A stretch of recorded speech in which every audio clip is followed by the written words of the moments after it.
अस्सलाम वालेकुम students. Lesson number 3 हमारा जो है स्कूल में कंप्लीट हो चुका है।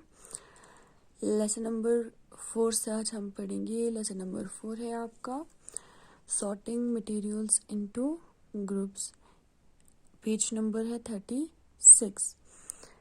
तो इस लेसन में हम पढ़ेंगे मटेरियल्स को कैसे ग्रुप में सॉर्ट आउट करना है।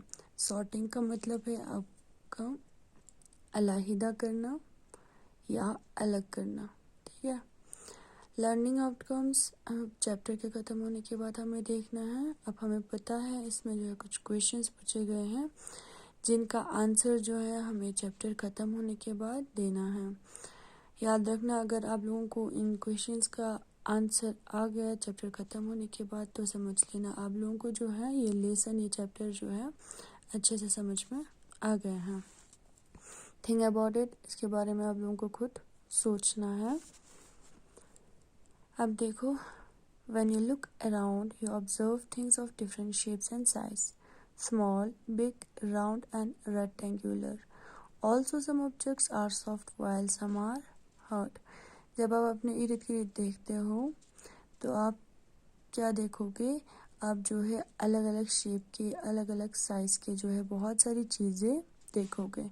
यानी कुछ छोटे साइज़ के होंगे, कुछ बड़े साइज़ के होंगे, कुछ राउंड शेप में होंगे, कुछ रेक्टेंगुलर शेप में होंगे। इसी तरह जो है कुछ चीज़ें जो है सॉफ्ट होंगे यानी नरम होंगे और कुछ चीज़ें हार्ड होंगे। There may be a lot of other similar and dissimilar features in different objects.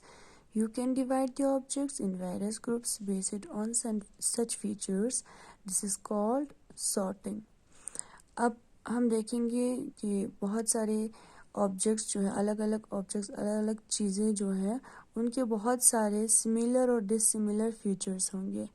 अब उन्हीं सिमिलर और डिसिमिलर फीचर की बेस पे जो है उन चीज़ों को जो है डिवाइड करते हैं ग्रुप्स में और उसी को हम कहते हैं sorting. Look at the pictures given below. Categorize them into groups such as living and non-living, hot and soft और solid and liquid.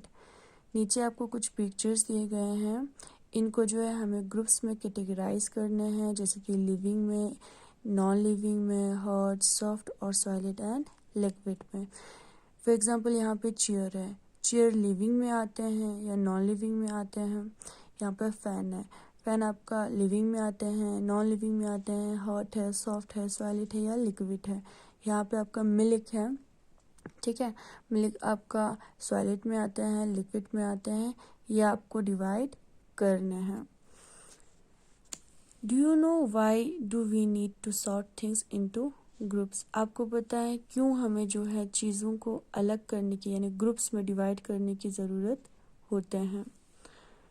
Most of the time we group things as per our requirement. ज़्यादातर जो है हम चीज़ों को अपनी ज़रूरत के मुताबिक जो है ग्रुपिंग में जो है डिवाइड करते हैं। Sorting makes our life more organized and orderly.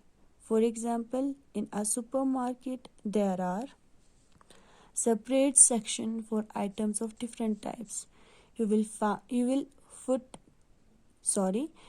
find food kept in one section, toiletries kept in another section and stationery in a separate section. For example, अगर आप किसी सुपरमार्केट में जाओगे, यानी करगिल में भी एक सुपरमार्केट है, अगर आप वहाँ जाओगे तो आप वहाँ पे क्या देखोगे, वहाँ पे जो है अलग अलग सेक्शन होंगे अलग अलग आइटम्स के। आप देखोगे वहाँ पे फूड का जो है अलग सेक्शन होगा, ठीक है। टॉयलेट्राइज का जो है अलग सेक्शन होगा। टॉयलेट्राइज यानी जो सचने धजने के लिए इस्तेमाल होती हैं चीज़ें, उनको हम कहते हैं। इसी तरह स्टेशनरी का जो है वो अलग सेक्शन होगा। Arranging things in different groups make it easier to find items of different types. अब अगर हम चीज़ों को जो है अलग अलग ग्रुप्स में जो है वो हम अरेंज करेंगे तो हमें जो है वो चीज़ें ढूंढने में आसानी होती है। Let us do an activity that shows how grouping can be done.